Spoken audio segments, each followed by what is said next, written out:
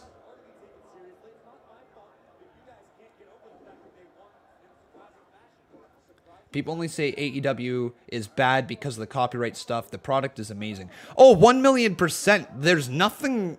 I mean, there is some stuff wrong with the product. It's a wrestling show, so there's some good, some bad. But, like, at the end of the day, a lot of the hatred towards AEW is because of how they treated the content creators in the past. Hopefully, that is all rectified. Hopefully, we will be good to go. Hi, Mikhail. How you doing, buddy? Welcome to the stream. But we are in the middle of this match. Wesley Blake, Buddy Murphy versus Aiden English and Simon Gotch for the tag team titles. And here's the thing. There is other YouTubers out there who do it right and are still up on YouTube, so there's no reason why I shouldn't be able to do it too. Right? How do I feel about Ring of Honor and Impact? I watched one episode of both, and maybe me being new, I wasn't moved to keep watching. Yeah, Alan Turner, I would say when it comes to any wrestling promotion, you need to give it at least 3 to 4 episodes before you're going to get invested in anything. Usually, generally speaking, right? But if you give it 3-4 episodes, you might find all of a sudden that you are interested in a few characters. Well, again, like, you have to do it right. So Polana Productions, just speaking about him, he's another YouTuber who does use video in his videos, and he does use photos in his videos. And no matter how much we want to say it's fair use, which technically speaking it is, it's still their intellectual property, and they can choose to take it down if they wish. It's not right. It's technically not legal, but YouTube's system allows them to do that. Oh, what a hanging neck breaker. Beautifully done. So, other channels that use video, use photos, like, let's say our buddy C Wrestling, for example. His videos of things you might have missed, or I think that's what it is. Things you might have missed, right? That's the name of the series?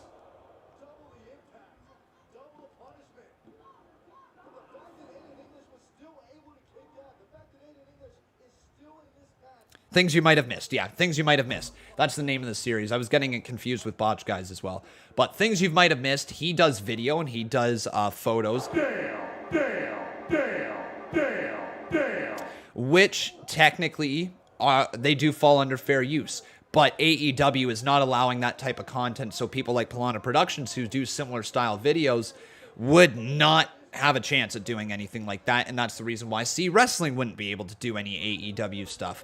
With me, the hope is that I should be able to stream my reactions with no audio and should still be able to watch the show because technically speaking, there is no copyright infringement. We will see, right?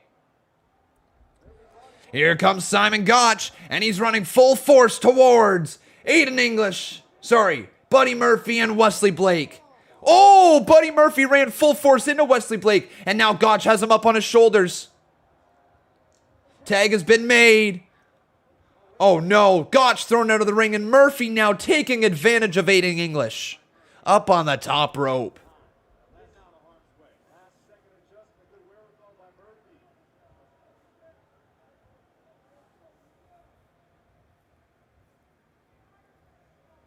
Blake looking for maybe a superplex.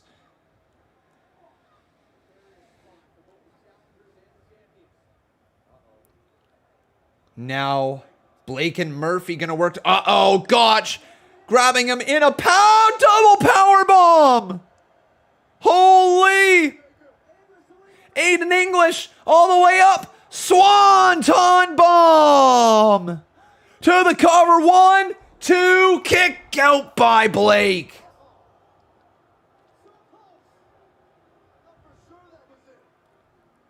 Aiden English thought it was it as well. But now he wants to make the tag back to Simon Gotch. Tag has been made. Remember, my friends, if you're enjoying the show, make sure you leave a like on this video. Also, making sure you're subscribed. Blue Pants and Alexa Bliss staring at each other face to face. And now Blue Pants chasing after Bliss. Bliss getting back inside the ring. Blue Pants grabs her and then shoved away. Kicked in the face. Bliss is in the ring, though, with Simon Gotch and Aiden English. Blue Pants is behind her. Oh, stopping the slap and a slap to the face of Bliss. Double leg takedown and Blue Pants hammering away. Oh, Murphy from behind. Murphy rolls up Gotch. 1, 2, kick out by Gotch. This match was good. Simon Gotch grabs him. What is this? Oh, Whirly Dervish. Whirly Dervish. 1, 2, new tag team champions. The Vaudevillains.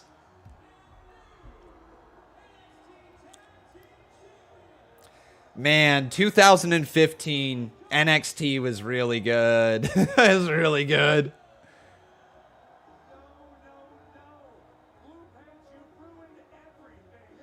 Corey Graves. No, no, no. Blue Pants, you have ruined everything.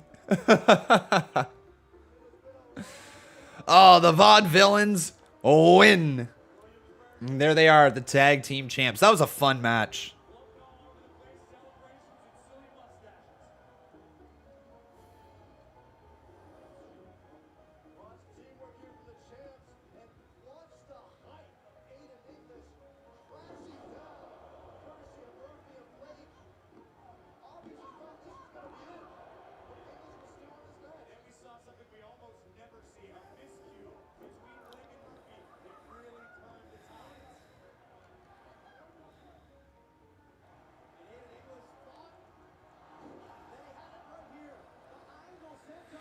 Oh, man. Really good match. Trey Lucado says, I don't like Corey Graves as a commentator. Really? You're not a fan of him as a commentator. Any reason why?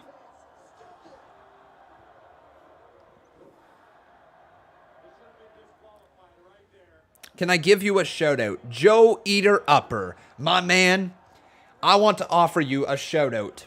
What you can do with it is you can put it in a little box. You can fold that box up. You can wrap that box up. Turn that sumbitch sideways and shove it straight up your candy ass. Enjoy your shout out, man.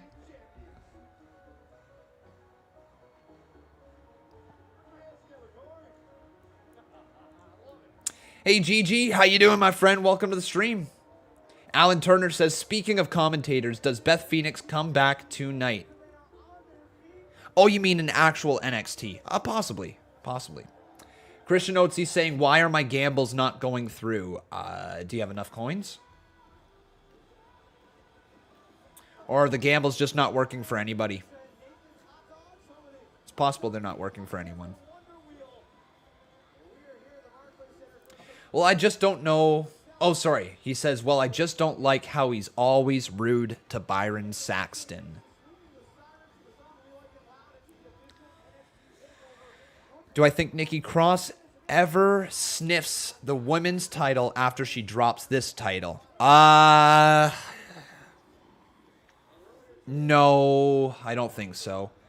No, I personally don't think this gimmick has taken off enough to convince the officials that she is probably going to be another women's champion. But it's not impossible, right? Definitely not impossible. Man, Neville and Finn Balor. What a cool roster NXT used to have. And I mean, they still do. But like, oh, and then Cesaro shaking the hands of Balor as well.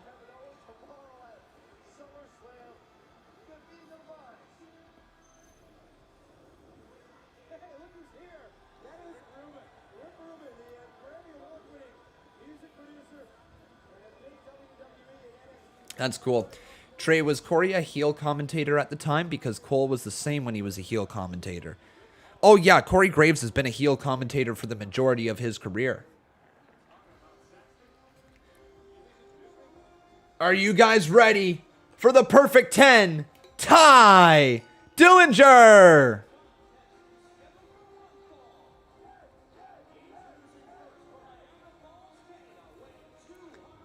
It's a different theme song. It's definitely not his.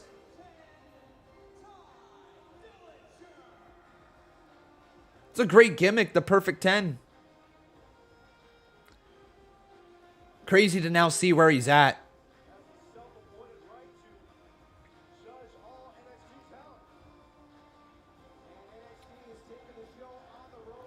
And then the 10 chants from Ty Dillinger. Cool. Did you guys like the perfect 10 Ty Dillinger back in the day?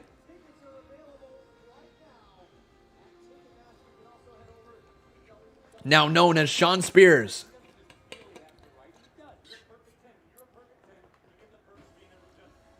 And here comes Apollo. Apollo Crews. Back before he had an accent. Dun, dun, dun, dun, dun, dun. Boom, dun, dun, dun, dun, dun. Boom, dun, dun, dun, dun, dun. Man, that theme song used to be a banger. Boom, boom, boom, boom, boom. Dun, dun, dun, dun, dun, dun, dun, dun, dun. That's a young Apollo Crews. It's amazing that he's actually been in WWE this long. Doesn't feel like it. And now, if I'm not mistaken, next year, so like this is 2015, so the next year in 2016, Ty Dillinger proceeded to have a match at NXT Takeover Toronto, and I want to say it was against Robert Roode. Am I remembering that correctly?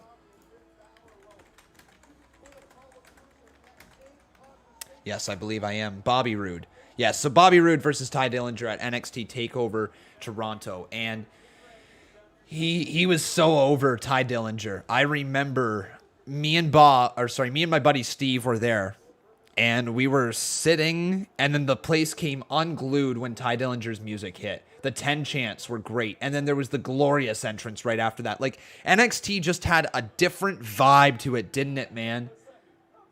And I hope they get back to it. I don't know. Like, it could very well get back to it soon. If they do go back into the tapings, they might fix it. But, like, I also thought that the live atmosphere was really good for NXT. But people definitely disagree with me on that. See, I just kicked Stan. Who's Steve? He's my buddy. He's my friend. He used to be on this channel for a little bit. He was on this channel actually for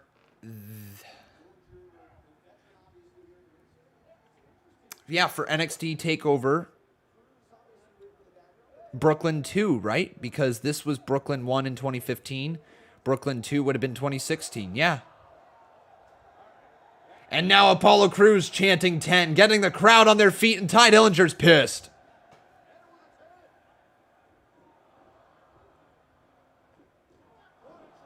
Does anyone remember when the crowd chanted 10 for every count?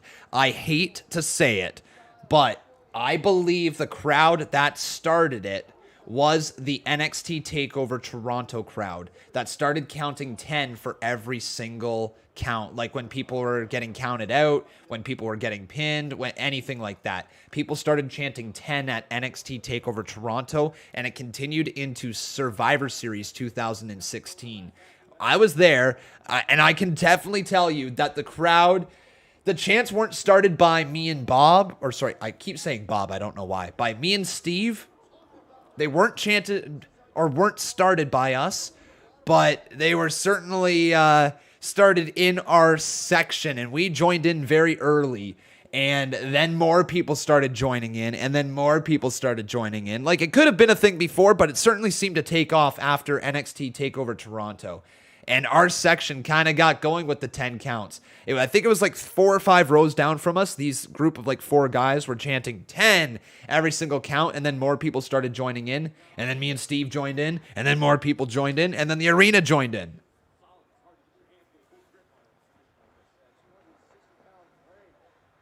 It was fun. Really, really fun. Do you think the baking in she's coming back at SummerSlam? What?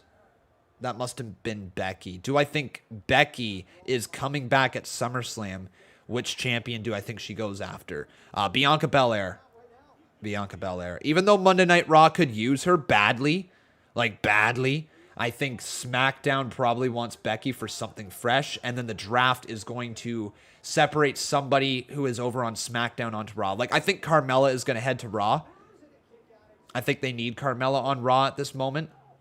The only heel that they have at the top is Charlotte. With how bloated AEW's roster is, I don't see Shawn Spears winning the TNT title when guys like Andrade, Malakai, and Bryan are all coming in on top of others on the roster. Yeah, it's a tough call for Shawn Spears. I think that this dude is a tag team guy, and I think he is he's an underdog that could get a run at a world title at one point in his career. Like, he very well could get it if he gets the right babyface momentum behind him.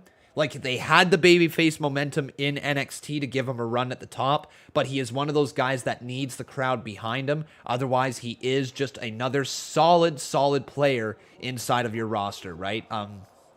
He's not that deep of a character in order to really sink your teeth into a long title reign, unless the fans are behind him. He's more so a guy who could get hot at the right moment and get a run towards a world title, or be solid in a tag team for a long time. Nice move by Apollo. Off the ropes, Apollo Crews ducks underneath. Apollo with the leaping lariat and a kip up as well. The guy could move. Ooh-ah. Lifts him all the way up. Gorilla press into the shooting moonsault. 1, 2, it's over. Beats Ty Dillinger. Big win for Apollo. Man, NXT takeovers used to just hit so well. And they still do. I'm not trying to crap all over takeovers because we've had some good takeovers recently.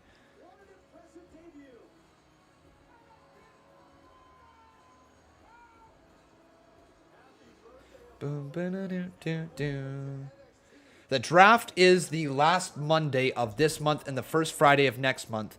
Who would you want to move around? So just to correct you on that, I think it was originally announced that it was going to be at the end of this month, but I think it got pushed back a whole new month. So I think it's going to be at the end of September, start of October, if I'm not mistaken. But who would I move around? Depends how pissed the USA Network is. If the USA Network is really pissed at WWE for the amount of attention they've been giving to SmackDown and the amount of terrible things they've been doing with NXT and Raw, they might throw Roman on Monday Night Raw, right? Monday Night Raw's ratings are low. It's 3 hours. They might want him over there. And then that means Bobby Lashley could get swapped over to SmackDown. And that would be a fresh swap because then all of a sudden you could have Seth Rollins go up against Bobby Lashley. You could have Cesaro go up against Bobby Lashley. Like the opportunities open up. You could have Kevin Owens go up against Bobby Lashley, right? So I think you do a big swap of champions. I think you send the Universal title back over to Monday Night Raw, and I think you send the WWE Championship back over to SmackDown.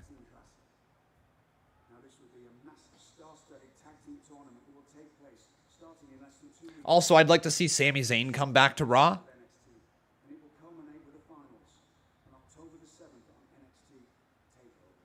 Oh, this is the announcement of the Dusty Rhodes Tag Team Classic. Cool.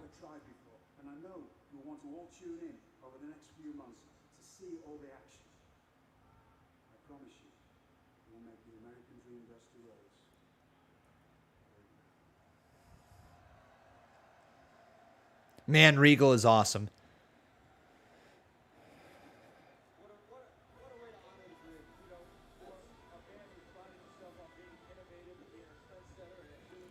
Love it. Do I think Sammy Guevara will beat Miro for the TNT title? I honestly couldn't answer that. Maybe. I got to catch up with AEW.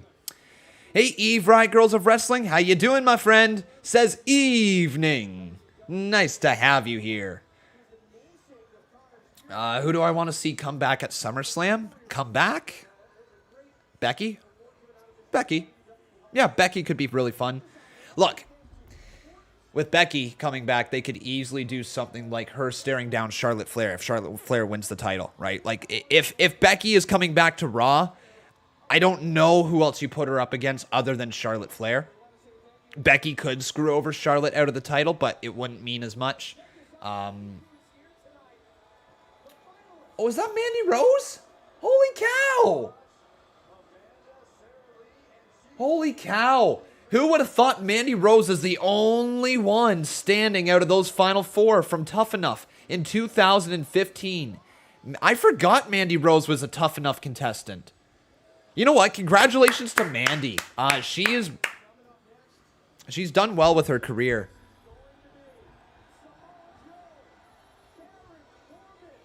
It's a real young Mandy Rose. And I still think Mandy Rose has potential to be like another Trish Stratus if they really leaned into it with her. Like, she's got everything. Con, imagine Rock comes out to celebrate with Roman for beating Cena and then turns on him. Heel Rock? You mean face Rock? Roman would still be a heel. That would get a big pop, wouldn't it? Do I see Rhea Ripley going to SmackDown and they start putting together Sasha versus Rhea at WrestleMania? Not a terrible idea there, Primo Cologne. Not a terrible idea. We're just talking about trying to freshen up the Monday Night Raw female roster. I think Carmella would be a great addition over on Monday Night Raw. She's always that girl who could be put into any title picture at any point, but can also be the mean girl who any babyface can be built up to beat. So I think with people like Zelina Vega coming into their own over on SmackDown, you don't need Carmella anymore. But Monday Night Raw kind of does. Carmella versus Nikki ASH could be fun. So that opens up a possibility right there with Carmella heading on over. I think we mentioned the idea of bringing over Roman Reigns to Raw and sending over Bobby Lashley to SmackDown if they wanted to do a swap of the champions. That could be really intriguing. But for the women's division, you know, that's a possibility. Becky coming back. Depends, do you want Becky coming back to Raw or SmackDown? So you got to even out the babyface side of things there. Rhea heading over to SmackDown would be intriguing, but like at the same time, I'm not sure if it would do any better for Rhea Ripley. I think there's more of a log jam over on SmackDown right now. Rhea Ripley seems like she has a clearer path to the title on Raw. Yeah.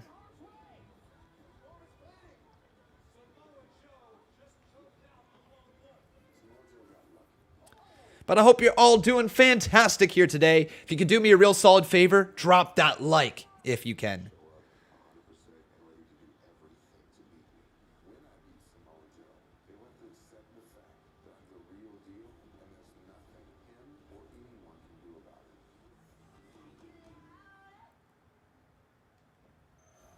Oh, thank you, Eve. All right, time for Joe versus Corbin. Right. This is the original Lone Wolf entrance with the lights where he walks through the spotlights. I always thought Corbin was cool. Always have. You guys could always go back into my streams, and I've spoke nothing but good things about Corbin his entire career. This guy gets it. I always thought right from his entrance, this Lone Wolf had it. Do you guys think Baron Corbin has it? Yes or no? Because I think he does. And the proof has been recently with his Bad Luck Corbin gimmick. Like, Bad Luck Baron. I think he's always had it.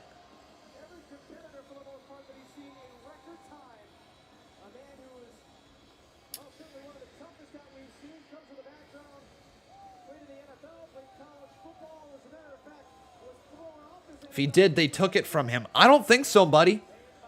I don't think they ever took it from him. He has just always been a guy that people wanted to boo, but he's never been bad. Yes, Byron Knight, the 2-year badge. Baby! Yeah, you know what? Byron Knight, that deserves a botch guy horn. Bam, bam, bam, bam, bam, bam, bam. Byron Knight, yeah. But here comes Joe. Boom, boom, boom, boom, boom, boom. Joe, Joe, Joe, Joe, Joe, Joe, Joe, Joe, Joe, Joe, Joe, Joe, Joe. Man, Samoa Joe 6 years ago, badass. Joe, Joe, Joe, Joe. Man, he's so good. So good. Con, if you were to book Corbin's first world title win, would you have him win it as a heel or a face? Has to be heel, right? You know what? 4 months ago, if you would have asked me, will Baron Corbin ever win a world title as a face, I would say no. Now I'm not exactly sure. His bad luck Corbin, bad luck Baron, whatever you want to call it, that gimmick has been really good and is starting to garner sympathy. People are talking about Corbin more than they ever have in his career. So there's a possibility that he could win it as a face. However, I think he's too over as a heel. He's too hated as a heel at the moment. I think he should be a world champion at some point in his career. He's good, man. He's good. And when you watch him wrestle, like, he plants people down in the center of the ring, flat back, all the time. He's such a safe worker. He doesn't do a lot of he doesn't do a lot of like high risk maneuvers. A lot of the stuff is people just landing on their back, but he's doing the power moves to make it look impressive. Like, he is all the little things, and he always has. His moveset is solid. And he's also big. He's got the look. I'm a fan.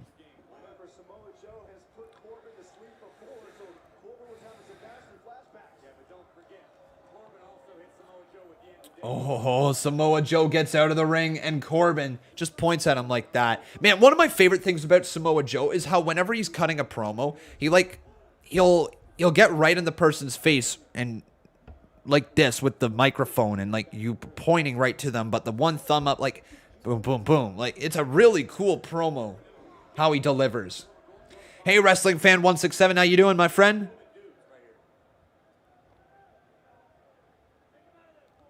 Remember when Corbin also was debuting in NXT? People would count how long until the end of the match? Like 10, 15, 20 seconds people would count to, and then he'd win. Oh, what a drop kick, and over the top rope goes Corbin. Eve, I'm curious, my friend. Eve, Riot Girls of Wrestling. Are you a fan of Corbin and his work? Now here comes Samoa Joe. He runs into a forearm. Oh my. And another punch right to the face. How do you feel now? He screams at the top of his lungs. Into the corner, running, and knocks him right back. Another shot there. 3 shots into the corner. Samoa Joe is in trouble. Deep into the cover, hooking the outside leg and a kick out at 1.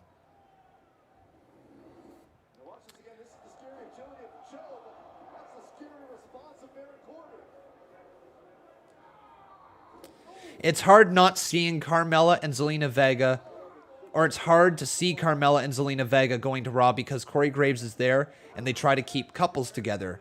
This Sasha Banks trio will be temporary. I think you hit a few points right there. I think the main one was that Carmella will not be moved to Raw because they want to keep Carmella with Corey Graves. Solid point. Solid point.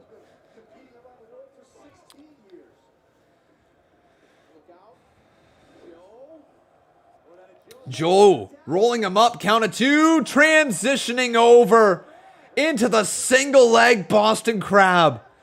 Joe moves around the ring so well.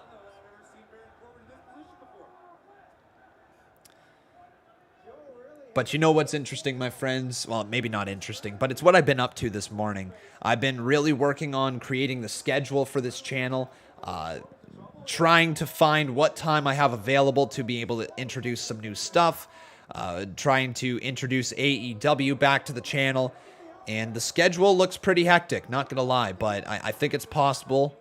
I hope it's possible.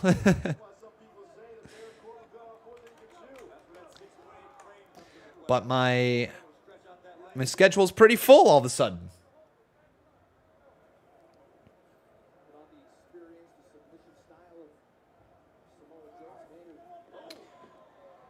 And I still have not figured out exactly when I'm going to be recording the CMU. I'm behind on it here today, but I do believe I'm going to be recording it after this live stream is done.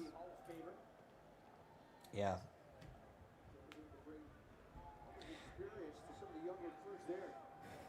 Oh, sweeping the legs out from Corbin. Face first, he goes into the hardest part of the ring. Oh, and then Corbin gets sent right there.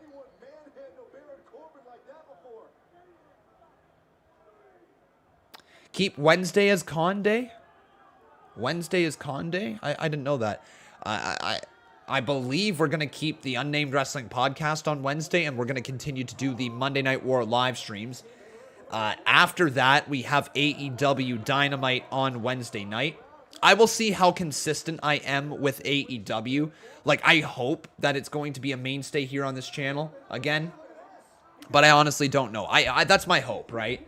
Thursday nights are going to be completely left open. It's an important night to me. Fridays, we're going to have Minecraft, and we're going to have SmackDown. We're going to have AEW Rampage.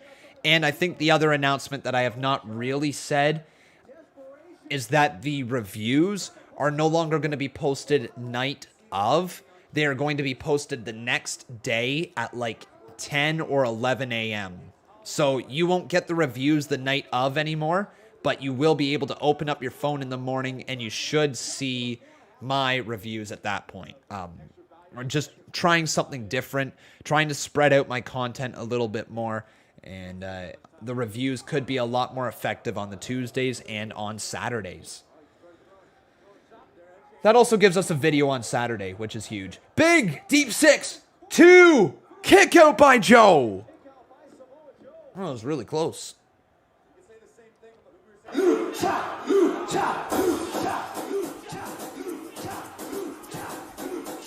Oh my God.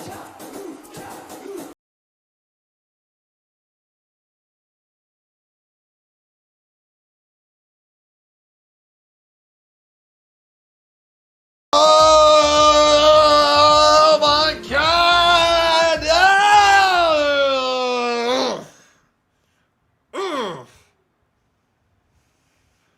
It has been so long since I heard that. I forgot how much of a headache it gives me.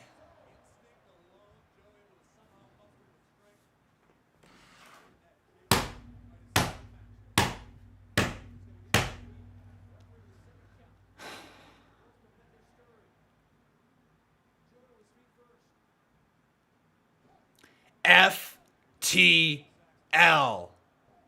FTL. FTL. FTL. FTL. FTL. FTL. FTL. FTL. FTL. Screw all you ETL jerk butts. FTL for life.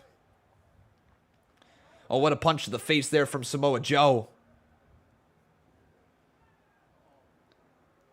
Oh, and a punch from the former Golden Glove boxer, but a spinning back fist from Joe knocks him nearly off his feet.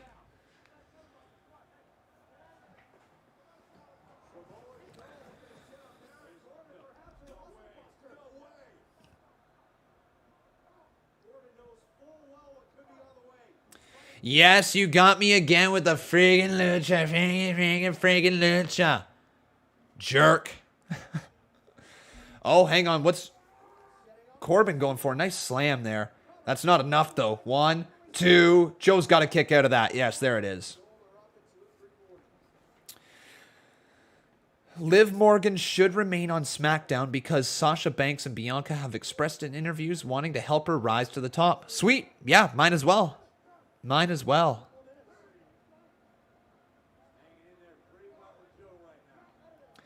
And Corbin just stomping away on Samoa Joe.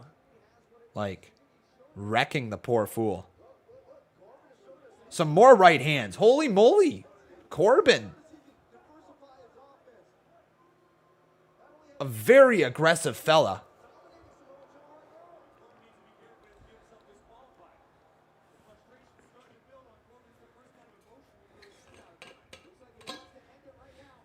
Yeah, the rumors are that after NXT Takeover, NXT will be going back to being pre-taped. Oh, Samoa Joe going for the Coquina Clutch. Can't lock that in. Sweeping him right back down off his feet. Joe caught in the grips of the Lone Wolf. Lifts him up. Oh, what a choke slam bomb to the cover. 2. Joe kicks out. Turns it around. Coquina Clutch. Coquina Clutch is in. Corbin's in trouble. Center of the ring. Baron Corbin is going to have to tap out or pass out. Corbin caught in the center of the ring. Does he pass or tap? I can't remember. Or does he get out of it? Corbin's still fighting. Oh, I don't think he's got anything left. He's about to feel the air leave his lungs. And Baron Corbin has passed out at the hands of Samoa Joe.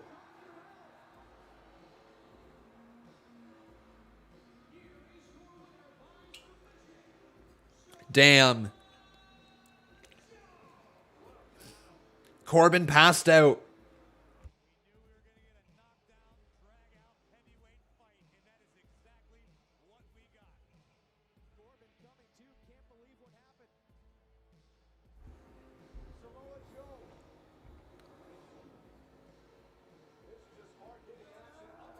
How has my day been? Yeah, good, I guess. Yeah, good, I guess. Nothing really eventful going on. Just started making some checklists for things that I got to do this week. Started working on the schedule today. Figured out what my future was going to be with AEW. What else have I done here so far today? Set up the stream. Worked a little bit on some thumbnails.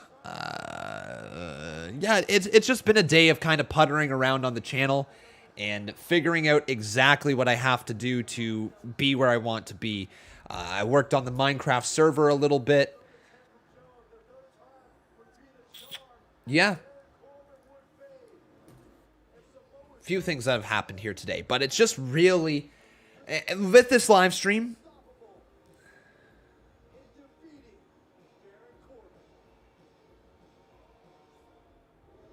yeah, with this live stream, I guess this would really kind of kick off my workday, but I've been up in this office since 10 a.m. this morning. Well, look at that. Ric Flair, Kana, wow! Kana, sitting next to Ric Flair, that is the now known as Asuka. That's a really young Asuka, and there's Team Bad. Beautiful and dangerous. Naomi and Tamina. Team Bad.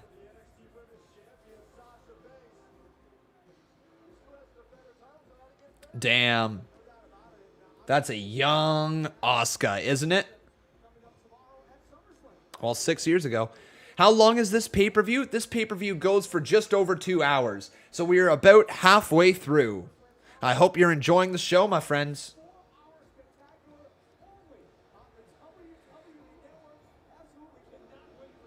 You remember Asuka was undefeated before. Yeah, she was. Here comes Stephanie McMahon. But my friends, if you are enjoying the show, do me that real solid favor. Leave a like on this video. Make sure you subscribe to the channel. And if you wish to drop a super chat donation to keep the show running week in and week out, that'd be greatly appreciated. Thank you so much, my friends. I can also recommend that you become a member on this channel to directly support, stand out in the live chat, and get a cool Conman badge beside your name. You also get a few other perks with it.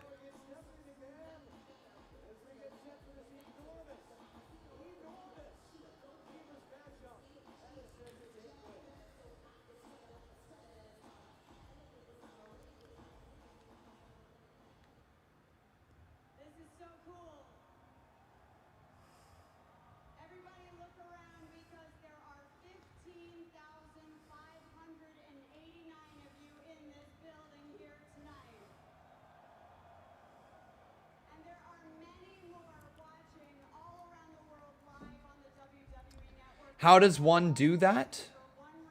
Sorry, Michael Wade, I'm not exactly sure what you're asking. Hey, Adarsh Gupta, how you doing, my friend? Welcome to the stream. We are all making history right here, right now. Stephanie says we are all making history right here, right now. Realist says, I'm glad you got the rights to stream AEW. I didn't. But we are going to try anyways. Oh, how does one become a member? So you know where the subscription button is down below the video? Right next to the subscription button, there is a button that says join. If you click on that, you can become a member. And if you don't see that, I believe there's a link in the description below.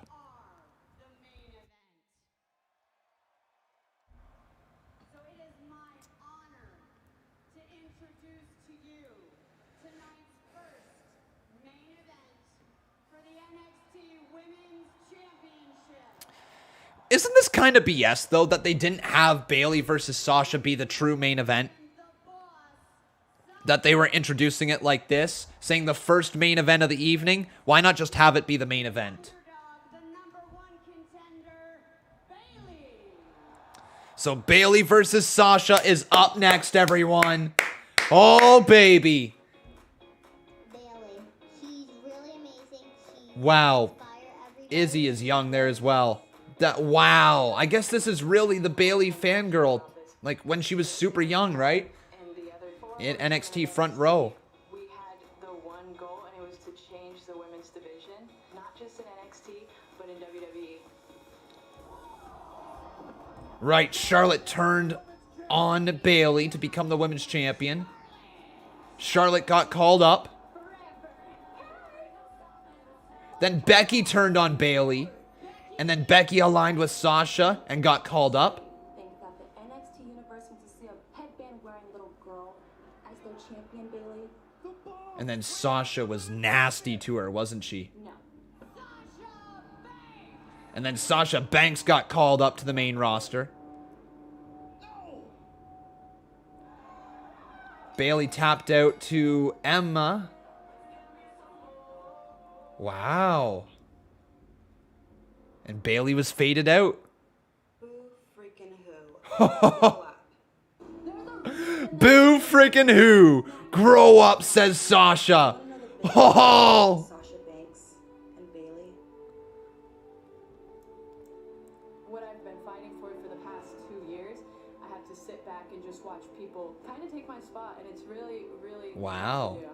But I've been able to kind of gather my thoughts of what I'm really here to do. My number one goal is to become the NXT Women's Champion.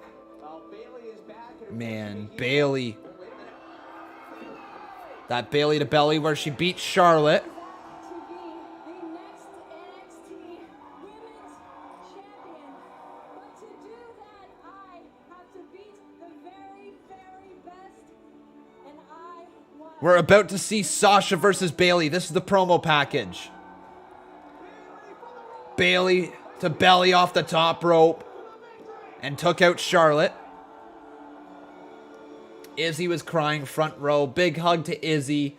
Now Izzy is like got a YouTube channel and is like doing well and moving into, I believe, training to become a wrestler, if I'm not mistaken. She does a lot of interviews. This is the biggest match of my life. I've been in this position before, and I've had this title match, and every time I've let it slip right through my fingers. But not this time, that's right. You're facing the NXT Women's Champion. I'm gonna teach every single one of you little girls This is such a good promo package. a happy ending.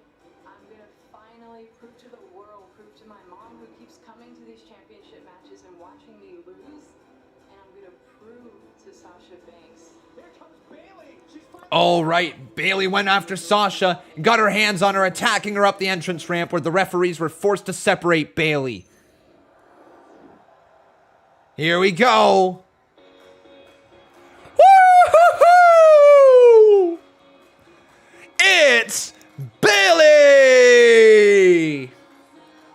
Man, Oh, goosebumps. Guys, I'm back in 2015 right now. Legit goosebumps. Holy cow. Legit friggin' goosebumps. You probably can't see that because the light is on. Legit friggin' goosebumps, man. Now you can't see it, but still, they're there. Legit. I'm back in 2015. I remember the hype around this match. And then it delivered.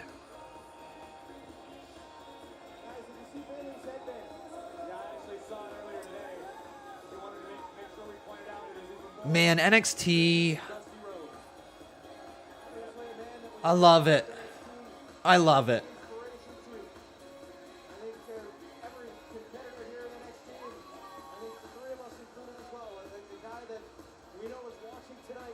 Epic babyface. Bayley, she was really a great babyface. And she has honed in on her heel character, do not get me wrong. But this Bayley character, isn't it iconic? Like, the Karen Bayley character is cool. It's fun. It's great as a heel. She's incredibly entertaining. But this babyface character, the huggable one, Bayley, like,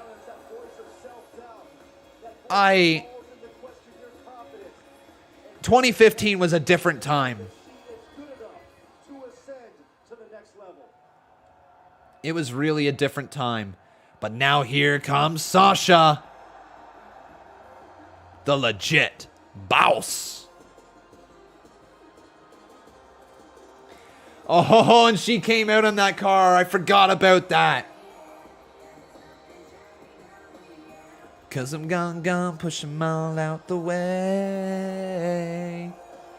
This ain't a dream, I don't know the lyrics. I never learned them, so I'm singing it.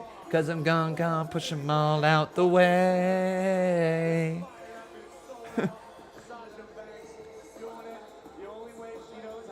Security is well by her side, and Sasha just marches her way down to that ring.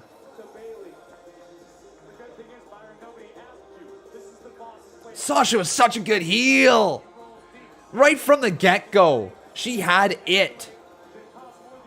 She had it. Still does. Incredible. She just gets the business. And yes, we are back with the podcast tomorrow.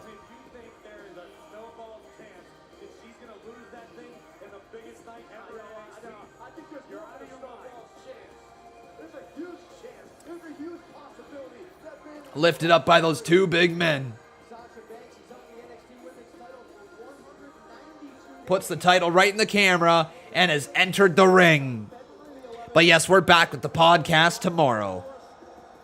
Hell of an entrance. But we got a $5 donation over here from Mr. Jason Barker. Buddy, how you doing? It's always wonderful seeing you in this live chat. I hope you're doing wonderful here today. He says, "Sup, y'all? Hugs and kisses." Well, hugs and kisses to you too, buddy. You doing well? NXT Women's Championship. Ow, that's so loud. Sup, y'all? Hugs and kisses to all y'all. Bayley. And her opponent from Boston, Massachusetts. She is the NXT. Oh, no way. John Blum met Nick from the Young Bucks last week. That's so cool. That's actually hilarious that he's rocking that shirt. They just showed off him getting that shirt in BTE on Monday. So that's actually hilarious. Hilarious, John Blum. Hilarious, John Blum. Man, I don't know why I'm struggling to speak. That's cool, though. Oh yeah, this is some news as well. With the success MLB had with the Field of Dreams game last week, WWE has begun very initial discussions about doing a few off-site events in 2022. Some ideas discussed within creative include Raw on the Roof, Hammerstein Ballroom, and more direct festival shows a la Rolling Loud. So there you go. Sasha and Bayley squaring off one-on-one, and they are about to steal the damn show.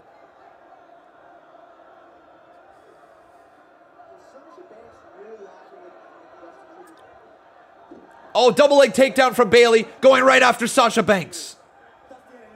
Sorry, Joe Eater Upper. Not going to be doing that anytime soon. Now Bayley off the ropes. Oh, back elbow. Alan Turner says, no, Rolling Loud was so bad. Wasn't it only like 2 matches that they had, guys? Imagine being at that and no. Let me stop you there, okay, buddy? I love you, Alan Turner, but I gotta stop it right there because what that did is that exposed wrestling to a whole bunch of new people who probably never ever watched the show in their life. Or had not watched the show in like how long? Guarantee it was not the most enjoyable thing to watch on TV, but being there live, so different. It's going to attract more wrestling fans long term. WWE has got to figure out how they're going to make themselves feel like a big deal again, and that right there definitely helped make them feel like a bigger deal. It doesn't matter if the crowd was dead or not. All that matters is they got the exposure. And for like a one-off match or 2 matches, whatever it was, I think we can deal with it like, you know, a couple times a year. Into the cover, hook the leg, and a kick out at 1 by Sasha.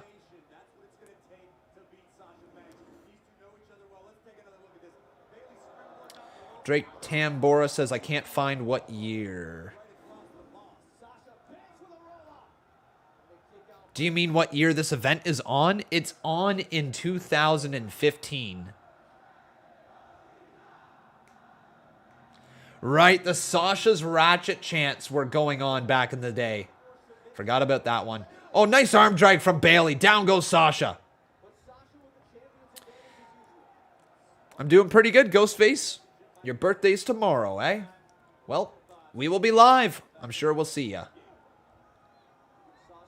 The crowd on the night was chanting, "We want music," or something similar. They didn't respond well at all. But that doesn't mean that the future people will not be able to respond well either. And here's the thing. Just because there's certain people in the audience who were not interested in that, doesn't mean that there isn't times where they could become interested down the line.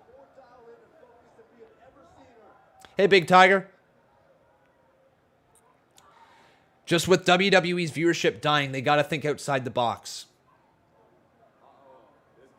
You also have to remember this. Back in the day, wrestling fans didn't necessarily respond to everything wrestlers did. They were sometimes just there in the arena chatting about whatever, and then eventually, you know, towards the finish of the match, they paid attention, right? Like, it wasn't always this hang on to every word, every movement that the wrestlers do. And, you know, maybe there's a reason for that. Maybe wrestling is designed to be more of a thing that you just kind of have a beer, chat with people, and then when the big stuff starts to happen, you pay attention. I don't know. Bayley, though, takes a hard tumble from the top rope down to the floor.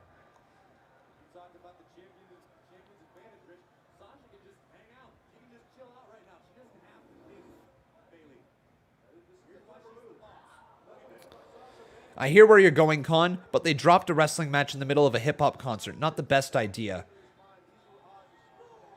See, again there, man. Like, I have to disagree. I think it's a good idea. I do, honestly. It's a good idea, you know. Just because the crowd didn't respond well doesn't mean it's a bad idea. Getting the exposure for the wrestlers, putting them in front of a live crowd like that who aren't wrestling fans and seeing can they win them over. I see positives that could come out of it. I also see negatives that could come out of it, but I don't think it's going to hurt the business any more than it would possibly help the business in terms of exposure. Just because the reactions weren't there that night doesn't mean they can't be in the future, right? Maybe all of a sudden one of those people went home and said, I really like that Bianca Belair girl. She's cool. Let me check her out some more. And then maybe they tune into SmackDown the next week, and then maybe they watch the week after that.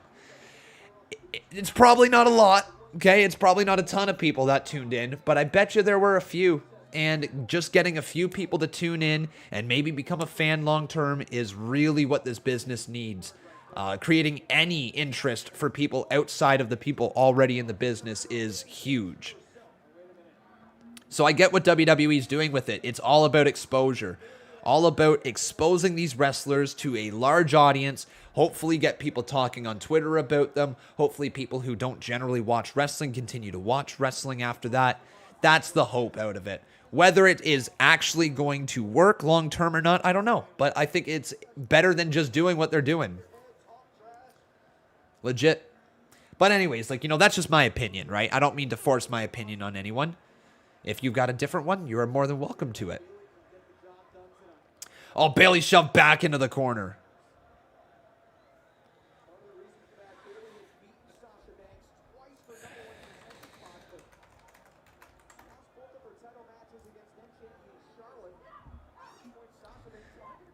Like, to me, it seems really neat.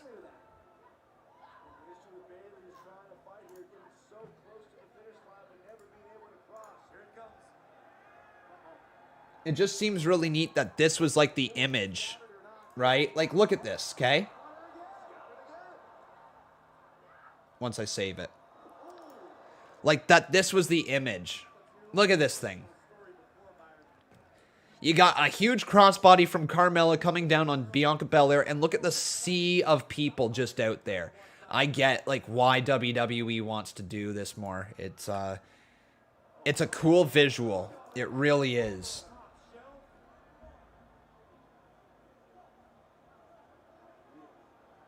Fair enough, troll cap America.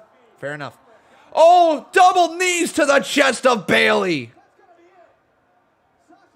There you go. Caps understands what I'm saying, and this is exactly what I'm trying to get across. His words are, I guarantee they didn't lose a single fan from doing that, but they definitely gained at least one fan. Boom. And there's the reason why they did it. No fans were lost by that. Or if they were already on their way out. You know what I mean?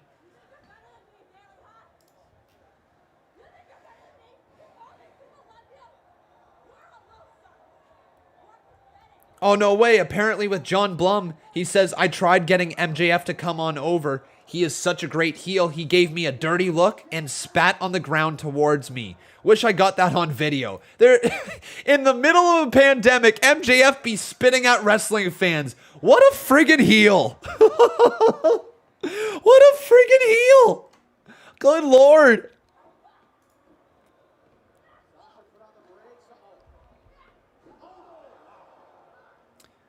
Oh, Bayley goes down hard. Bayley got overzealous. The veteran, the cagey boss, took control. And now Sasha Banks going back to work on the hand of Bayley. Remember how Bayley's hand is slightly injured? Yeah, broke her hand, was out of action for a little bit, and now Bayley's hand is being exposed by Sasha Banks. That looks nasty. What is next week's live stream? I have not decided yet. I don't have a clue.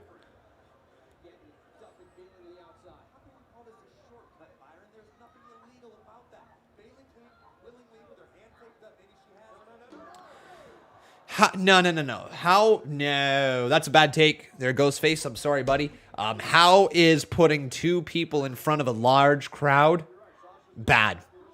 It's not.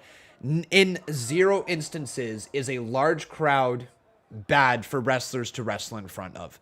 The goal of wrestlers is to get people to pay attention to what you're doing and to be as charismatic as possible that you make people drop what they are doing and watch. The fans might not care, but the really good wrestlers learn how to work a crowd in order to get the crowd on their side or in order to get the crowd to hate them. That is the essence of wrestling. And you put a wrestler, two wrestlers in front of a large crowd, and if they are not able to capitalize the crowd's attention, that is on the wrestlers at the end of the day.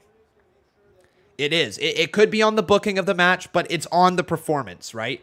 The wrestler should be able to at some point do something that gets people to drop what they are doing and go, oh, well, that was neat. And this is not a shot at Bianca Belair and Carmella. It's not. But that is what wrestling is at its essence. Two people going to work in front of a large crowd and making sure that they do everything they can to draw a reaction.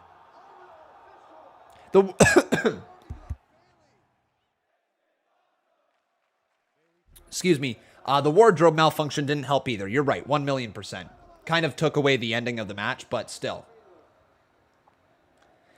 But anyways, like at the end of the day, I think it's an excellent idea to continue to try to do these large events. Something that puts wrestling in front of a large crowd of people that maybe haven't watched it before and see what the wrestlers can do. Can they capture attention?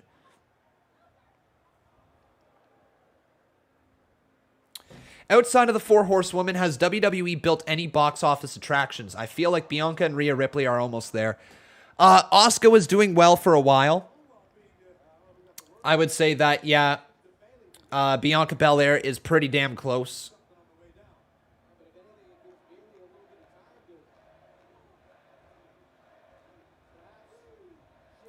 I would say Rhea Ripley's a little further away, but she is getting a strong reaction. Box office attractions, probably not any others outside of the four horsewomen yet. Legit.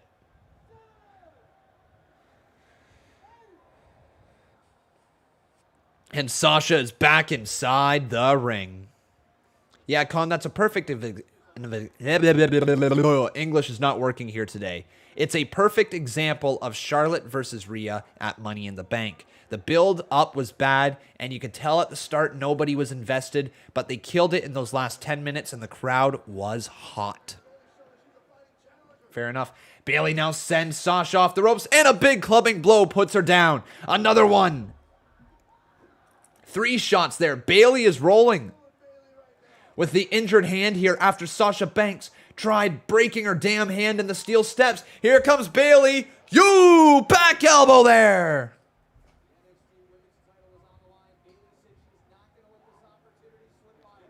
Troll Cap America says they only pushed the women's resolution. I'm not speaking good English. My apologies, folks.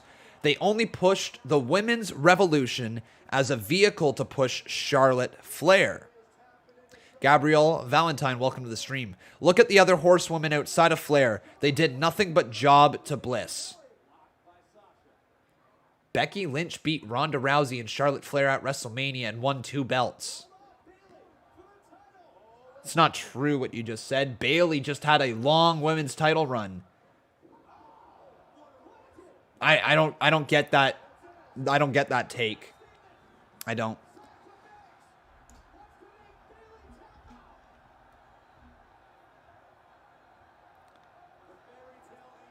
Sasha Banks was just in The Mandalorian. Like, I don't know what else to say about that. I don't agree with that take right there. Oh, man, Sasha Banks just stomping on the injured hand of Bayley. Before Becky got pushed, every brand they weren't on with Flair, they just lost to Bliss constantly. But they didn't. They just lost for a year. Like, that was it. They lost for a year. They were building up Alexa Bliss. They were building up Charlotte Flair. They were the two that were being pushed. Once their push was slightly over, they moved on to building up Becky. They moved on to building up Bayley. Like, I don't get this take. I don't. The push of Charlotte Flair initially was strong. The push of Alexa Bliss initially was strong. But they eventually started pushing them. I don't get where you're going with it. I'm sorry. I don't understand.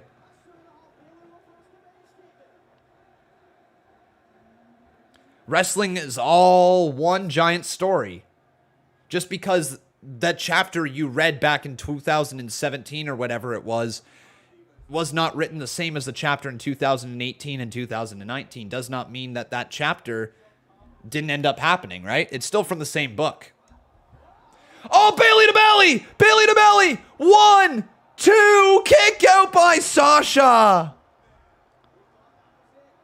Whoo!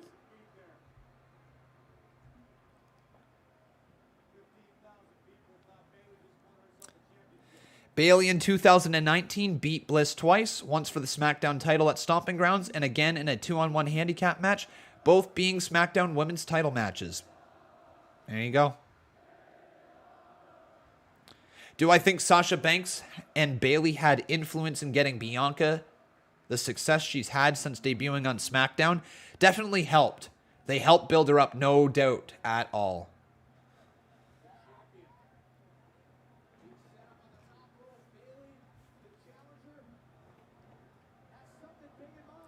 Now Bayley. Going for a Bayley to belly off the top rope. Oh, Sasha Banks countering. Any potential picks for King of the Ring? Yeah, King of the Ring could be really neat seeing Xavier Woods. He really wants to win it, so who knows if he would be the guy. Seth Rollins as King of the Ring would be really neat. Oh my God, I forgot about that. Bayley almost died.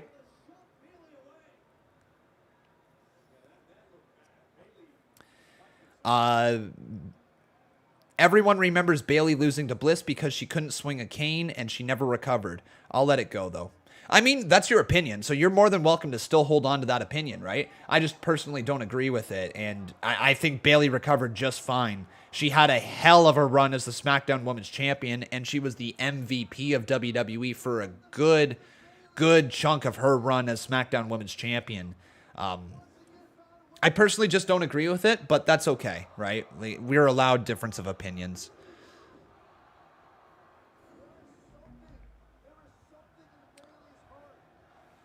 And yeah, for Queen of the Ring, Charlotte Flair, right? You just have to. I know we're talking about not building up other women, but Charlotte Flair needs...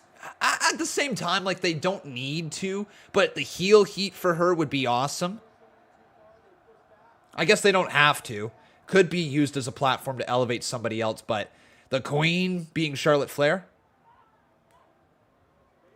All good there, Cap America. All good, buddy.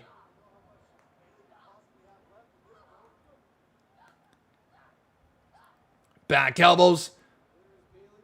Bayley going up to the top rope. Sasha Banks now with a right hand. Are we about to see the nasty spot here? Holy cow, folks. I think we're about to see it.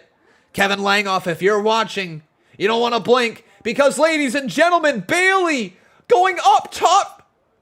Oh my God! Frankensteiner! Sasha almost died, and now Bayley standing up, throws her headband to the side. Titan is up. Big Bayley to belly. 2.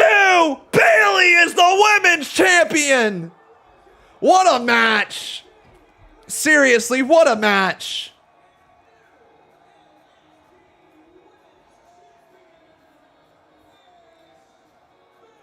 It's Bayley, and she's done it, and one of the most emotional title wins I've ever seen. Seriously, I was so invested in that one back in the day. Watching it back here today, I was just as invested. Holy moly, what an epic ending. And then here's the emotional title raise of Bayley with her crying. Referee helps her arm up, and there it is, an iconic photo of Bayley crying while holding on to the NXT Women's Championship. I absolutely love that match. Match was so good. So flippin' good.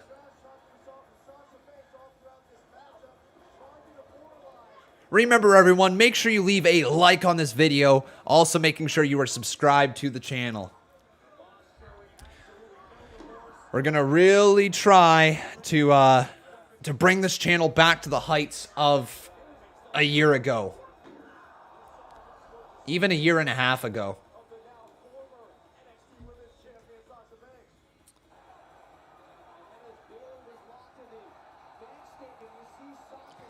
About to say this, I don't care if anyone agrees with me or not. Bayley versus Sasha Brooklyn 1 is the best women's championship match ever, in my opinion. It's a good take. It is definitely a good take. It's one of the greatest women's matches I've ever seen. And it might very well be the greatest women's match I've ever seen. It's an incredible match, especially when you watched it live for the very first time. The emotion was real. The NXT Women's Division was really hoping this match delivered, and it changed history. That it did. That it did.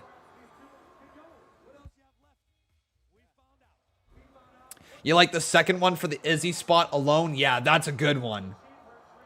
That is a good one. The Izzy spot in the second match between them was epic. But this match just had nearly everything.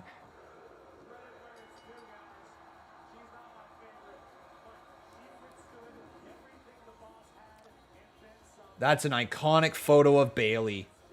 Really iconic.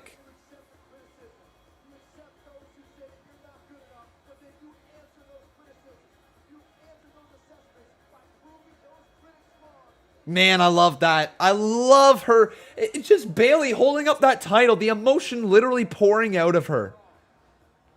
And then here's Becky and Charlotte hugging Bayley in the center of the ring.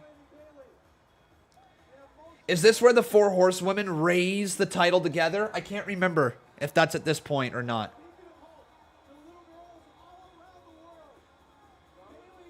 The four horsewomen.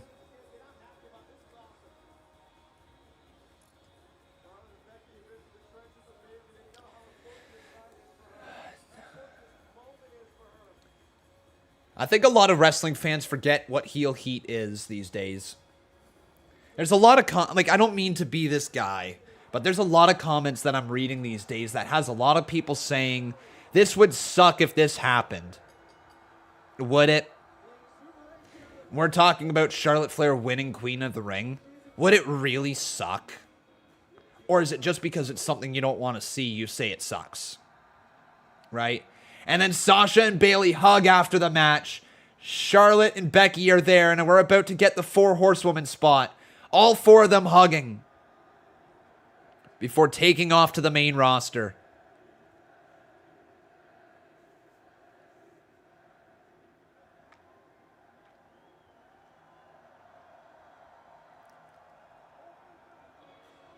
There it is. The four horsewomen raising their title. And there's the iconic photo of the four horsewomen putting them up.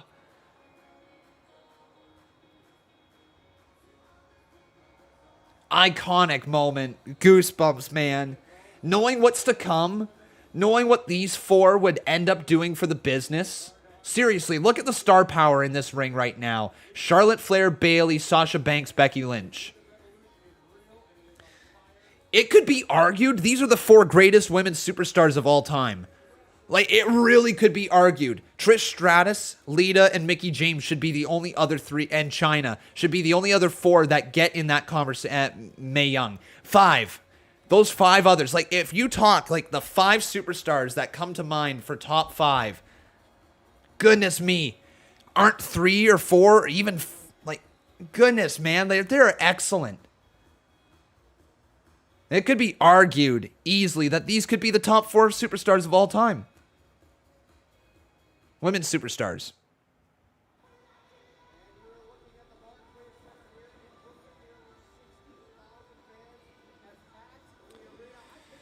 I don't think Trish and Lita could top what the four horsewomen have done. Well, you got to remember this, okay? Here's the only thing with that answer right there.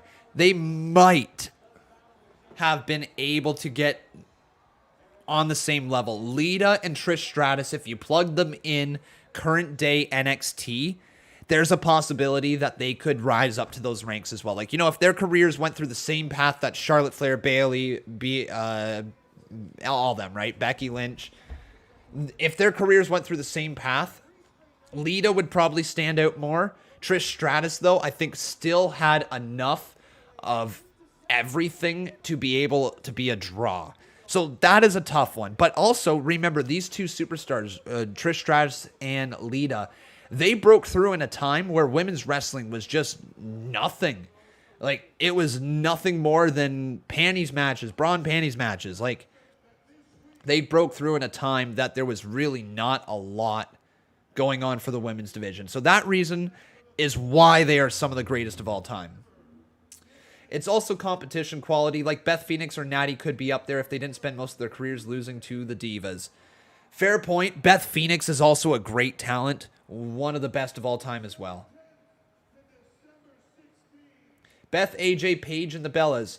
No. To be quite honest, I don't put any of them above the 4 Horsewomen. Now, Beth Phoenix was awesome. I don't put her above the 4 Horsewomen. AJ Lee was fun for a few years, but her career has been pretty short. I think that if her career would have been longer, we could have seen more. Paige, nowhere even close. Once again, same deal. Her career was too short. And the Bellas, no, not the Bellas. Even though they were iconic for their generation, no, they are not in the top 5. You might see Nikki Bella crack the top 10.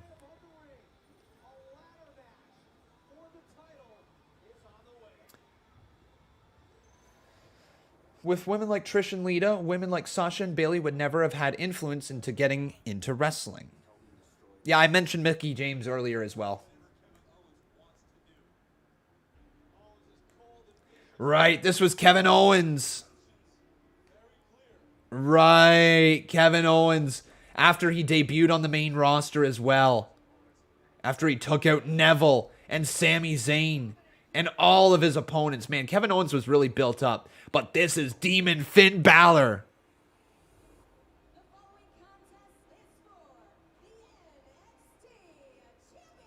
Beast in the East, right.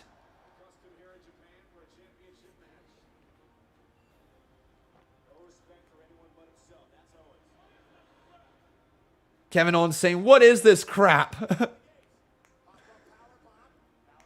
But this was Beast in the East. I believe this is Kevin Owens' final match in NXT until he came back. I think it was for War Games, right?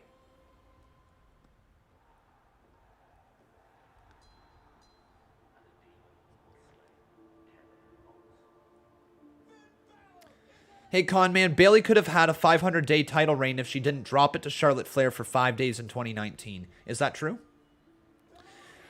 Big Tiger asking, did I get permission to stream AEW or am I just going to go do it? I'm just going to go do it, man.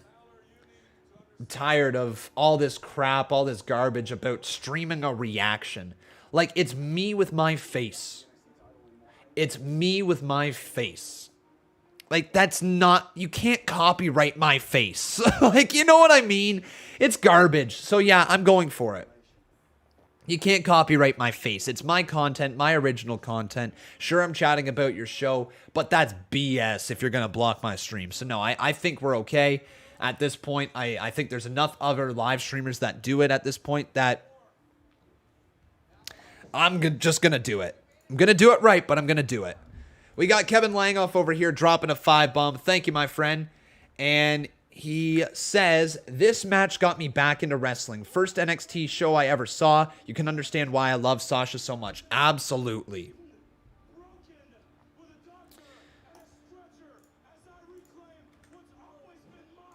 I'll figure out how to title it and all that stuff, guys. But no, the strike has been expired from my channel. So we're going to give it a run. No audio. This match got me back into wrestling. First NXT show I ever seen. You can understand why I love Sasha so much. Absolutely.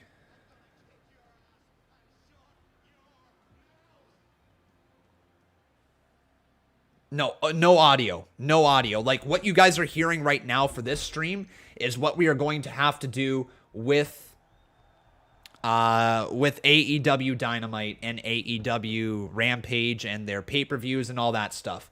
Okay? That's what I have to do if I'm going to do it. And if they still take me down at that point, then the war is on. Then the war is on. Fight. Owens, fight. Time for Kevin Owens, the former NXT champion at this point.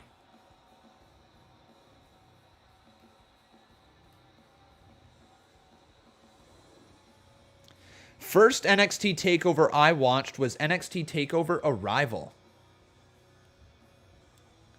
Then you're just not going to do it?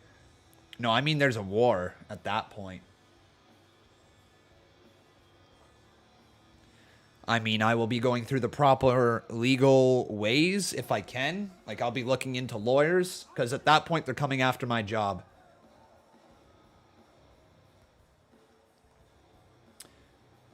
Well, Realist, we are streaming AEW Rampage this Friday. The goal is to resume AEW live streams overall. I have to be cautious. I got to keep an eye on how things are going. But that's the goal.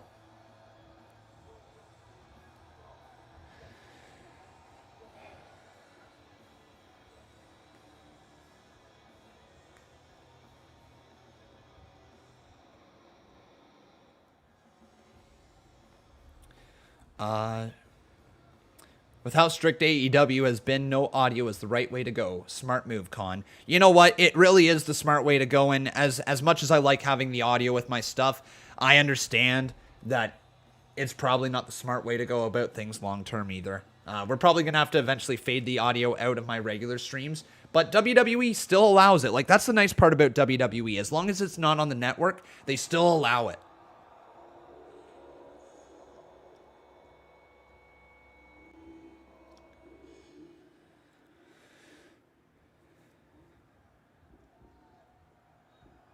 Here comes the demon. Man, this was once a really cool character, wasn't it? The demon Finn Balor.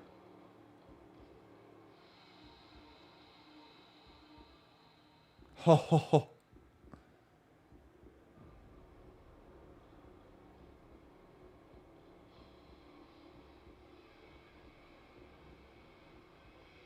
That's so neat. All the different demons rising.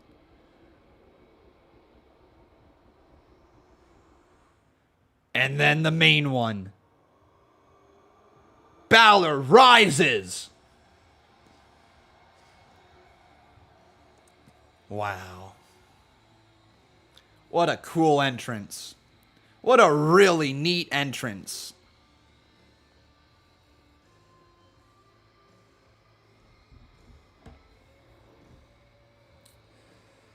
Yeah, it doesn't make a lot of sense, but it is what it is, guys. I'm not bitter at AEW anymore. Like, I got to admit, there's a bit of a bitter bone in my body there for a few months, knowing that they issued that strike, and that sucked a lot. They really hurt my channel over the last 3 months, if I'm being honest. Like, really did. And I was bitter about it. But you know what? There's no reason for me to be bitter anymore. I just got to try to get back to what worked before, and hopefully they will not come after me for just streaming my reactions to their show. Hopefully not.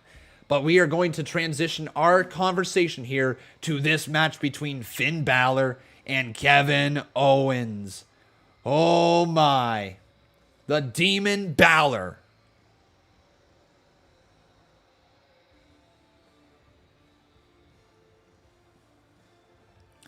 Realist. Fair point, man. Fair point.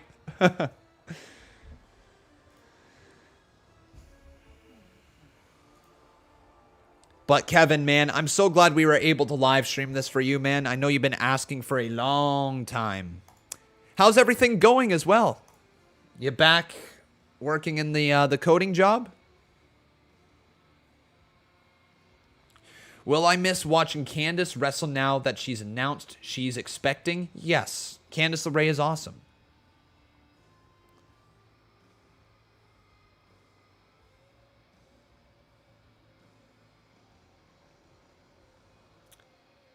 That's amazing news for her and Johnny Gargano. Papa John.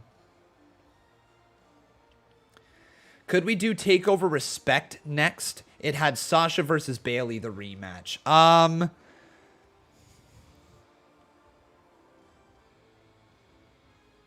don't think so. I don't think for next week. And Kevin Owens just sitting in the chair. Damn, KO not impressed with the Demon Finn Balor, the NXT champion. I'll do some thinking about what we're streaming, okay, guys? I don't really know. What's the next pay-per-view after SummerSlam? I don't even know what the next pay-per-view is. Is it Extreme Rules? Okay. When even is it?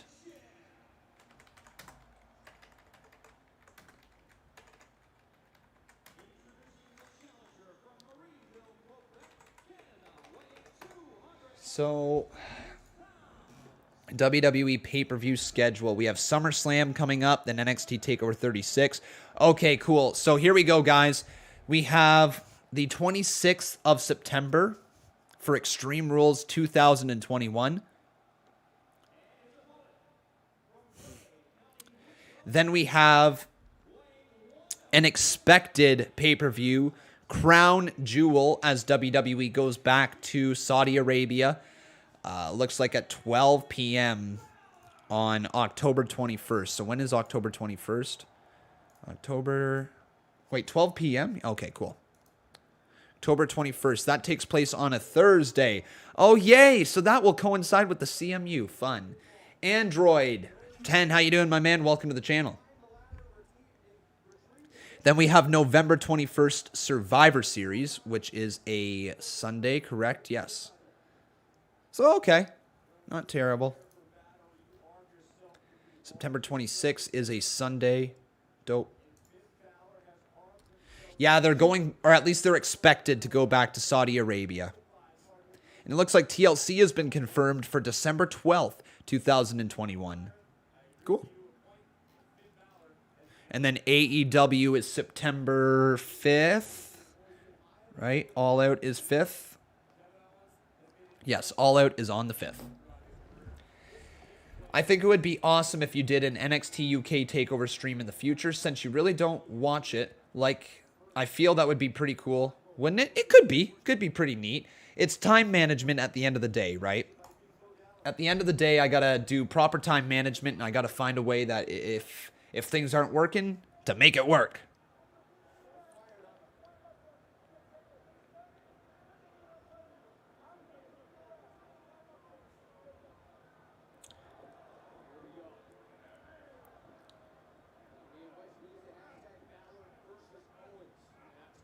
Wait a second.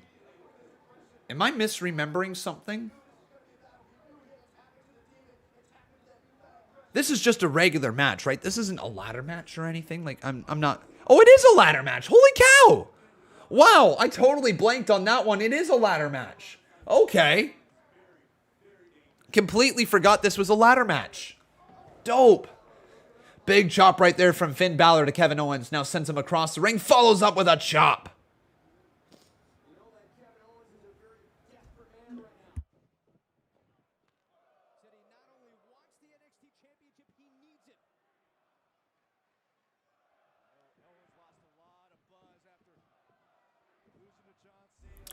Ryder Perez says, Raw was so boring, it made me fall asleep, and I was in the arena. You fell asleep in the arena? Dude.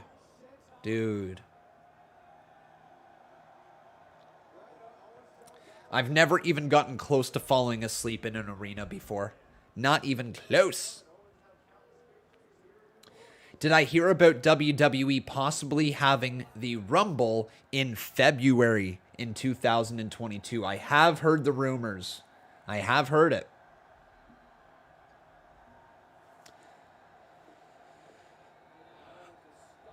Well, yeah, again, there goes Face. We'll take a look, buddy. We'll take a look. I haven't made any decisions regarding what we are streaming next week. Normally we do a vote, but I also don't have a clue what to offer for you guys for the votes. So I will look into that before next week happens. But I hope you're enjoying the show, my friends.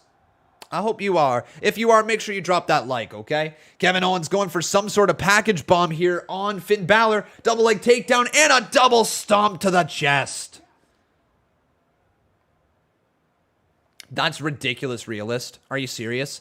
He says, I accidentally closed the YouTube app and reopened it, and Con, you're live streaming, but you're not even on my main homepage. Like, you got to click to my profile to see. Like, this is what... I hate sound like I'm a broken record over here, but it feels like YouTube is burying this channel in many ways. Like, I just do not get pushed out the way that, like, I used to. The fact that my subscribers can't even see my stuff, it's crazy. I just don't get it, guys. I don't get it.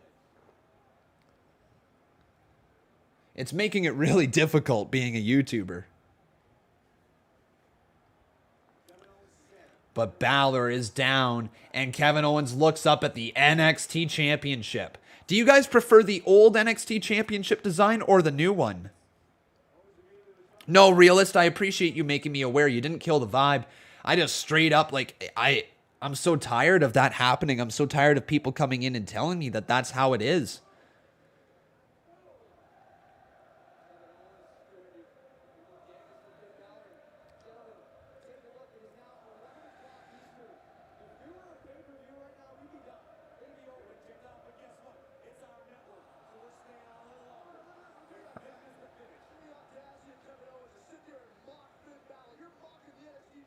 Man, mocking his injured shoulder, isn't he?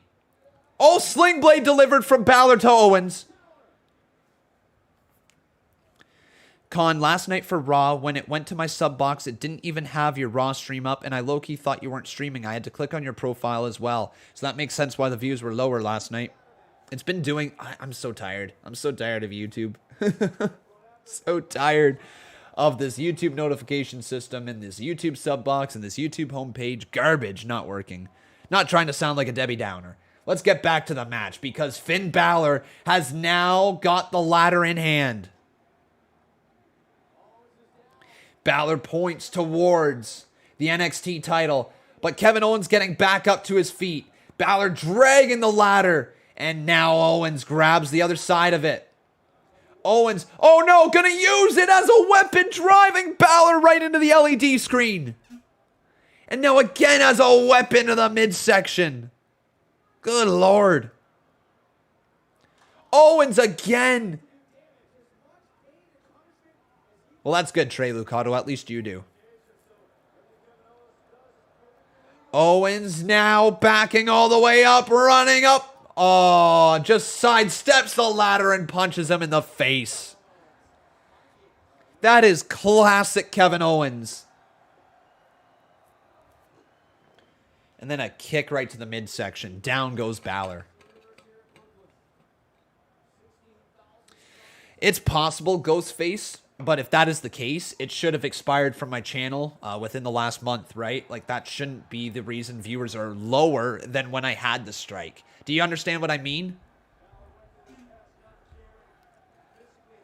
Things are just, they're lower than when I had the strike, and I don't get it. Realist, the poll was asking, do you think CM Punk will show up this Friday at AEW Rampage? Balor being lifted over the barricade by Owens. Nicely done, and there's a punch to the face. Hey, Issa, how you doing, my friend? Welcome to the stream.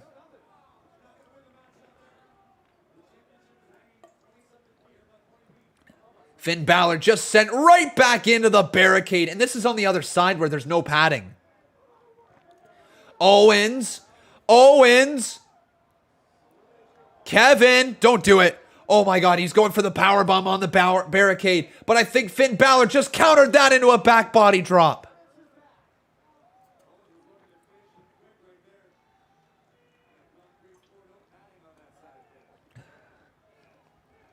You got a running nose? You better catch it.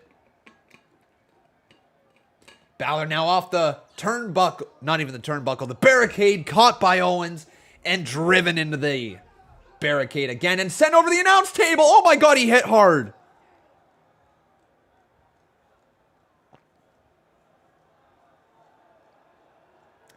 And now Kevin Owens dismantling the NXT table, using the table as a weapon. Jaden and Jamer Wolf lit Friday night. How you doing, my friend? Welcome to the channel.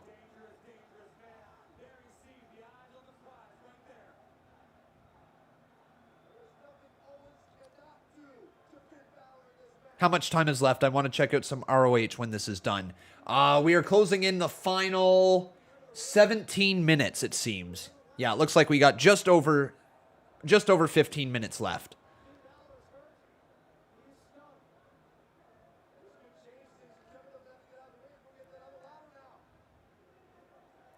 Balor out of nowhere, missile drop kick right to Kevin Owens. Holy moly. What a good takeover. Seriously, what a great takeover.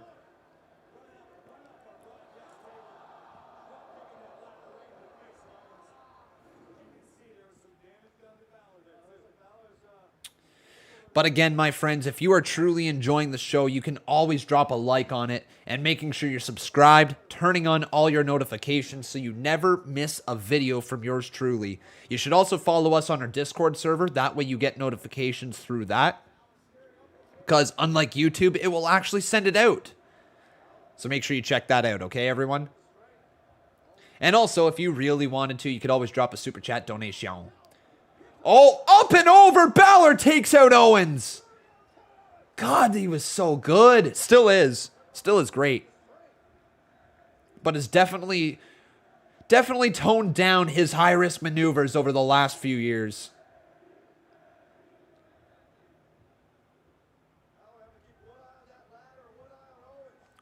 Primo Cologne says, I was rewatching all the matches of CM Punk's 434-day title run, and he wrestled a lot of triple threat matches on pay-per-view. Interesting. A CM Punk marathon. That's fun. Balor now driving those elbows right into the point of the shoulder of Kevin Owens. Owens now slams him into the ladder, though. No, Christian Oatsy, hang on, dude. Don't worry about that, buddy. Don't worry about that.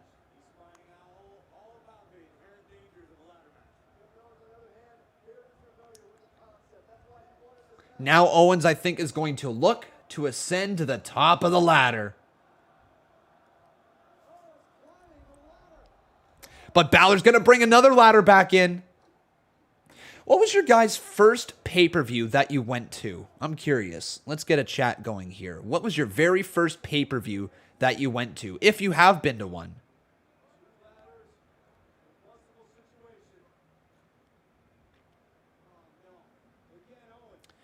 Owens again using the ladder, throws it into the corner, but it stays right there. Clothesline. Oh! Issa says Survivor Series 2019. Dude, we were both at that event. Oh, wait. Survivor Series 2019. Never mind. I was at SummerSlam 2019. Survivor Series 2016. That's what it was.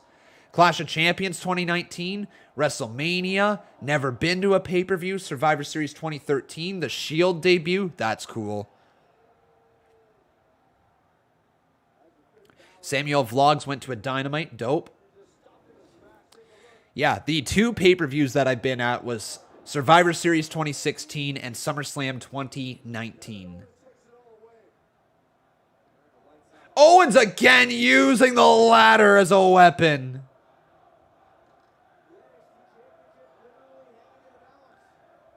And now just picks it up and slams it into the chest of Finn Balor. He's down and hurting. Welcome back, King of Fate.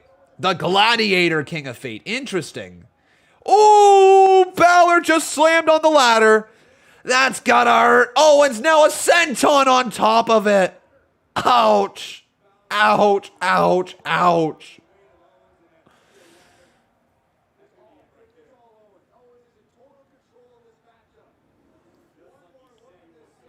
Are the tickets expensive to sit right in the front row? Yes. Yes, yes, yes. They are very expensive. I have never... Well, that's not true. So, for NXT TakeOver Toronto 1 and 2, I sat in the lower bowl. But for WWE Survivor Series 2016 and for SummerSlam 2019... I sat in the upper bowl because tickets were just so much more expensive down in the lower bowl, let alone ringside. Oh, Owens driven right into the steel. Ouch, ouch, ouch, ouch, ouch.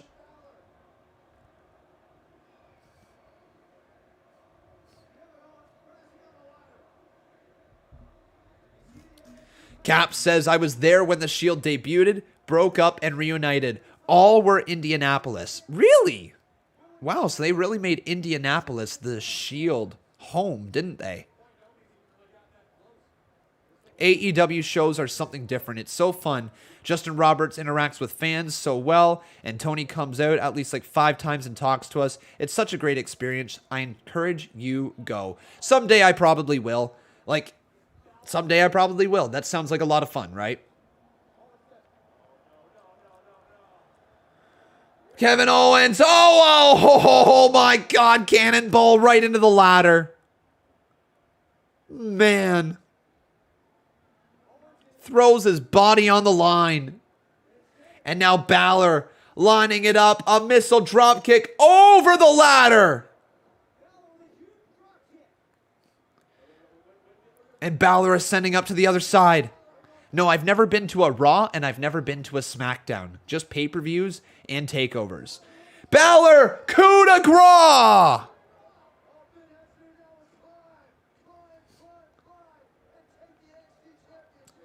Balor has hit his big maneuver. And it looks like he's going to ascend all the way to the top of the ladder. Is Balor going to grab the title? Owens slowly getting back up to his feet and grabs onto the leg.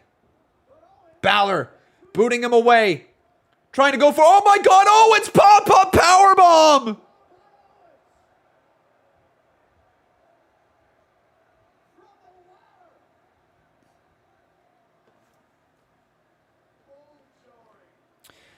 NWM Issa says, so will my CMU character be the same as my name? Yeah, if you get a character.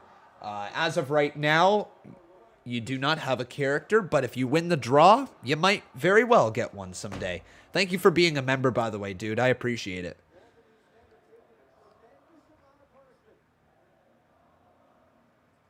King of Fate says, I just want to go to a wrestling show at least once in my life. Doesn't have to be specifically WWE or AEW. Just want to have that feeling. Yeah, I want to take Becca to a wrestling show someday. I think it would be so much fun to have her experience it. In fact, the next pay-per-view that comes to Toronto, I am going to go there with her. I'll probably reach out to Bob as well, see if he wants to join me. But I'll be going for sure the next time something comes to Toronto, and I will want to bring her. I think she would have a lot of fun at a wrestling live event together. I think she really would enjoy it. I would say anybody would enjoy a wrestling event if they went to it. If they were actually there for the event, I think anybody would enjoy it. It doesn't matter if you're a wrestling fan or not.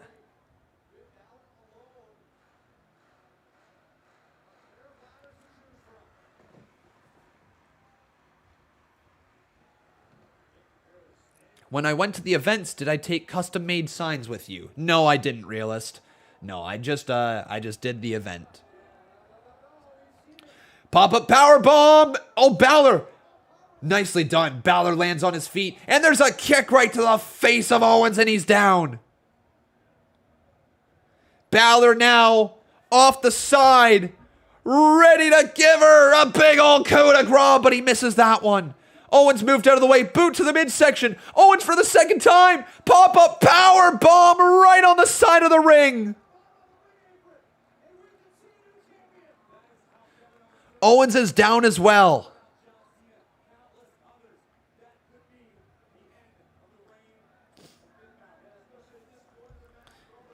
Wow, man. What a takeover.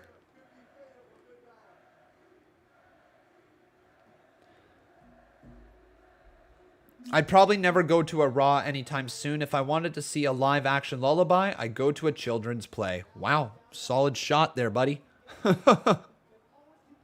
I still think you would have a fun time at Monday Night Raw. I legit do.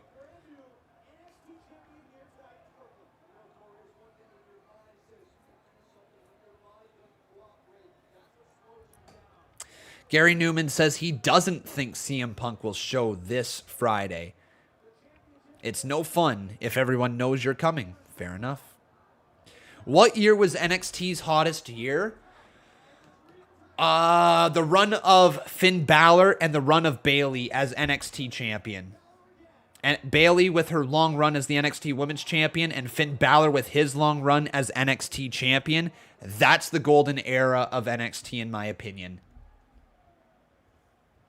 And then when Shinsuke Nakamura came in as well. And also then you got Samoa Joe with his run. Like, I would say that stretch of time was excellent. What does that got to be? That's got to be 2015 to 2017, right? That 2-year run. The era before Adam Cole. And do not get me wrong, Adam Cole in the Undisputed Era was a lot of fun in NXT. One of the greatest runs in NXT. But I think the actual era of what made NXT so special was probably the run from 2015 to 2017.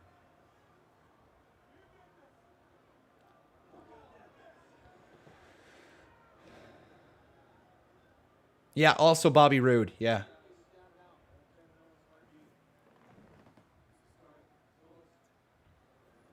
What is Kevin Owens looking to do now? Owens setting up a ladder in a precarious position. Balor has been beat up badly by Kevin Owens. And now I think Kevin Owens wants to do something brutal to Finn Balor. Begging for him to come up the ladder. Dragging him by the damn ears. What is about to happen? Owens thinking to suplex him through the... Oh my God. Owens. Oh, big counter from Balor. A second time Balor keeps on fighting. Balor's out of it. Headbutt there from Owens. Stops him in his tracks. Now Owens going for a third time. Oh my God. Owens for a third time. Balor continues to fight. Some more right hands from Balor. To the midsection. Right hand to the face of Owens. Another right hand. Balor, third forearm to the face. Owens is going to fall. Oh my God, on the ladder. Oh, did you see the way his body just cranked on the steel?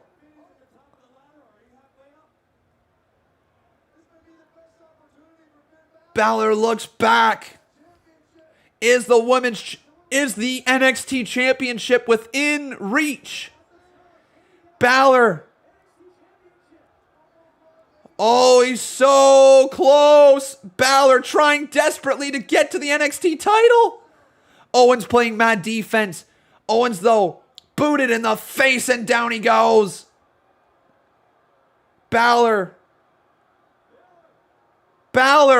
can't reach the title.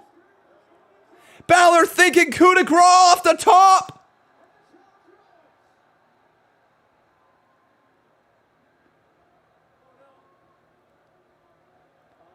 Balor! Coup de grace off the top of the ladder! Holy cow! Now shoving that ladder closer to the center of the ring. All Balor has to do is climb up the 1, 2, 3, 4, 5, 6, 7 steel steps of the ladder. Balor hands on the gold. And Finn Balor retains the NXT Championship. What a match. What a match, man. What a takeover event. Legit, what a takeover.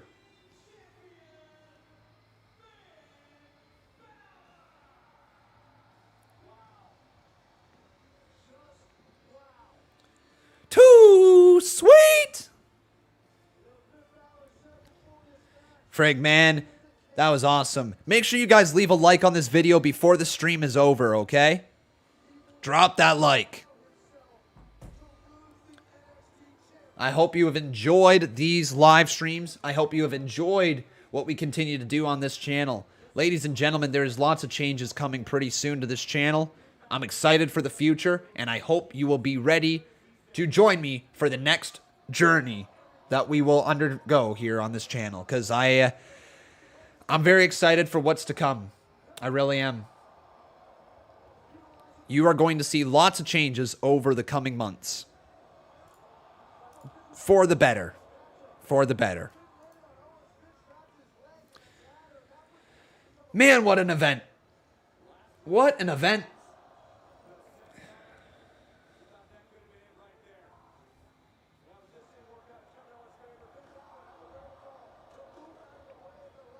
If I'm not mistaken, NXT has a new look tonight. Lights, stage, and logo, all of that. I don't think they do tonight, but I could be wrong. I think that comes after NXT Takeover 36.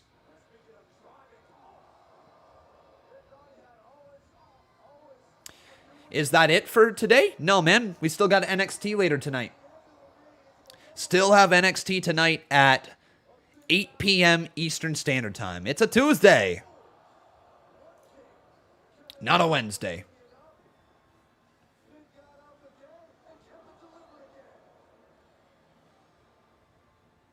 It's possible, Brando the Mando. I don't have anything to confirm or deny that.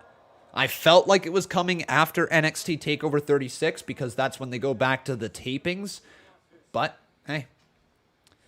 King of Fate says it doesn't feel like a Tuesday. You're telling me. You're telling me, man. It does not feel like a Tuesday. Remember also, everyone, if you have not checked out my review from last night's Monday Night Raw, you should go over and check that out.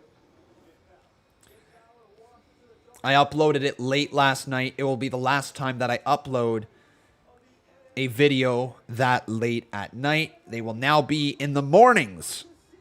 But you should still go check it out, okay? But that is it, everyone. That is it for NXT TakeOver Brooklyn.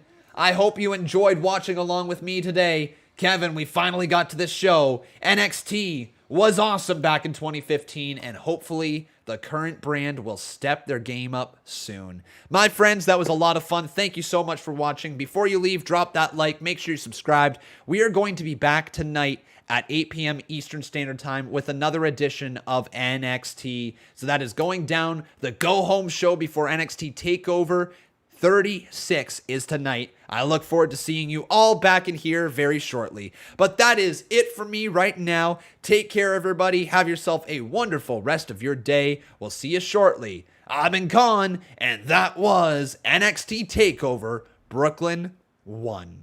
We'll see you guys later.